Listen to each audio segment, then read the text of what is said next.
Well, we're here this afternoon with Steve Turnbull, who's the Director of Public Health. Steve, for those that don't know you, tell us a little bit about yourself. Okay, so my name is Steve Turnbull, Director of Public Health for Wakefield Council.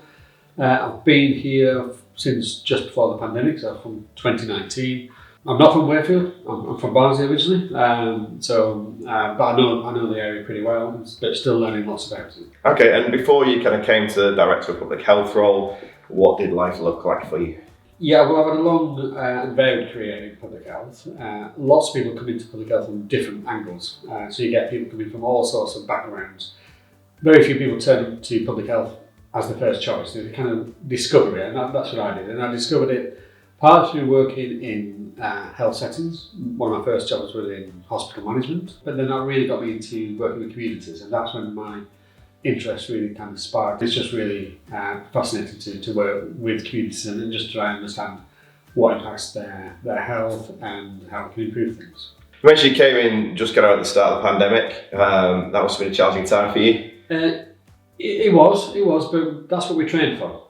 So we always need to remember that. We always knew a pandemic was inevitable. We just don't know when it's going to land. And it landed for us to help manage it. It affects everybody. It affects all across the world, as well as Wakefield. And a lot of people find it really difficult. We were there trying to give help and advice and manage situations, but we were affected by it as well. So it was a really tough time, but I think we did a really good job as far as we could. Obviously, lessons to learn. We're still thinking about that, thinking about what would happen in the future. Yeah. And it's easy to think that's behind us now, but we've still got to, it might be another 20, 30, 50 years before we have the next pandemic. And I want to make sure that whoever comes next and manages the next one, they learn the lessons from what we went through together. So you just mentioned kind of that thought that it's behind us. I think kind of for those who are in the room watching this would agree that our communities have certainly been shaken by it, that the communities haven't recovered from it. What are you seeing kind of in terms of on the ground of the impact it's had on health and communities? I mean, it's really interesting when you look back at in some ways it looks like what are the fundamentals around health and being healthy. And the pandemic really impacted on some really basic things for people. And knowing that there was something out there, you could be infected, you didn't know what it meant. We forget how much we didn't know at the start in particular. And so that worry and fear and then being cut off from people and having to isolate and having small, being removed from society in a way made people feel really uncomfortable and impacts on their quality of life. Yeah. But what we need to remember is that lots of people are in that state anyway, cut off and feeling not a part of something.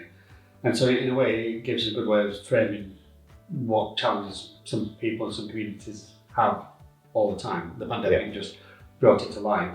So in terms of your role and your team, how have you thought about addressing some of those things? What are the things that are on your radar? Yeah, lots of it. And it's really interesting that when I think about health and public health, you can, if I said to you, tell me about your health, you might say all sorts of things. You might say, I've got a bad knee, or I can't get to see my dentist, and you can go talk about dentists. But you might end up talking about, actually what you're talking about is illness or managing a condition.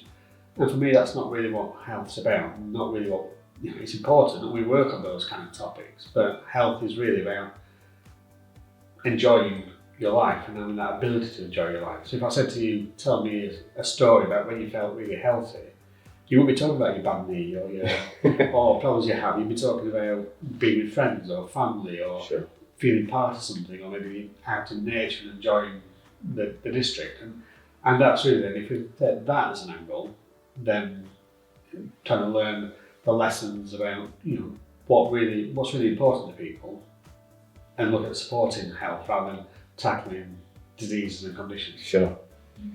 So what can you give me some examples of strategies that you've kind of put into place to help with isolation, helping people feel happier about their life? I think a big part of it is actually just making sure that we listen, and we do a lot of work with data and information, and we collect data, analyse it. We've got really good analysts in our team, If you've seen us do any presentations, you'll have seen a graph and a chart. But that's only really a way of exploring what it's really like. So one of the things I think we try and do is get out to communities and listen about what issues you're facing in housing communities, and then we can work together about trying to produce some solutions. So there's kind of that broader strategy of making sure we're really connected to communities, and things like the Community Anchor Network is a really important way for us to do that, and really put that into everything we do in effect. If that makes sense. Yeah, that does. Certainly kind of that listening side of it is important. Is there any other ways that you kind of engage with local community and certainly see the value in that? Yeah, we try and do not one thing fits everything. So we've done lots of surveys. We did an adult survey. First time we've done one for a decade, and that helped trying to just gather some information. But in many ways, it's just trying to not just do this for public health, but trying to work with our partners in the NHS, but partners in the rest of the council, to also come out and engage and listen and feedback what they see and what the services feel and what they're seeing on the ground. So, Sure. In terms of system, what does that look like for you? Who are the key partners? You mentioned like the voluntary community sector as one. Who else kind of falls into that as well? Yeah, I mean, I think it's easy to say the voluntary community sector is one, but it's not. It's big. Yeah, it's huge, and it's natural for us to go and talk to community anchor networks or individual agencies, and Nova and Prosper and Community Foundation. But there's hundreds of smaller groups who are just getting on and doing their bit, and we probably don't connect with those as well as we could in some ways. So the BCS is really important. NHS colleagues, hugely important. But again, we can talk to the ICB, and we can talk, but it's actually talking and engaging with services and people who are on the front line, and listen to their voice as well, because they're working with communities, they're working with individuals. So understanding their pressures is just really, really important. So BCSE, NHS, obviously in all of its guises, but then other partners as well. We're talking fire and rescue, police. We will work with anybody, and private business as well. Big or small, because actually we know really a lot about having good quality work is good for your health. So we want to work with businesses as well. So we can't do public health without working with as many people as possible. Sure. So it's a very holistic role that you can say most people.